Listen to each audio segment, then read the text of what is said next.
Бала жиренше. Әз Жәнібек жаяу малғарап жүрген балаға кез болады. Шырағым, елсіз жерден ағып жүрсің деп сұрайды. Жалғыз түйемнен көз жазып қап, соны іздеп жүредім деп жауап береді бала. Түйеңді тұсап қойсаң болмай ма? Түйемнің тұсауы өліп қалып еді дейді бала. Ол әкем өліп қалып еді деген сөз екен. Балам, біз қай үйге қонамыз?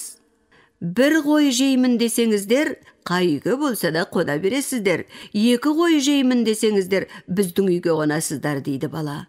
Ханның қасындағылар, мынау бір мырза бала екен, осының үйіне қонайық дейді.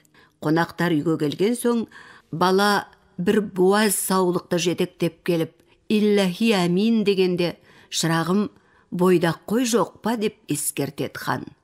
Мен бойдақ қойдың жоғын мана далада айтпап едім. Екі қой жеймін десеңіздер, біздің үйге қонасыздар дегенім осы емес пе дейді бала. Қонақтар бала жауабына қайран қалады. Бұл бала әлі жас шешен жиренші еді.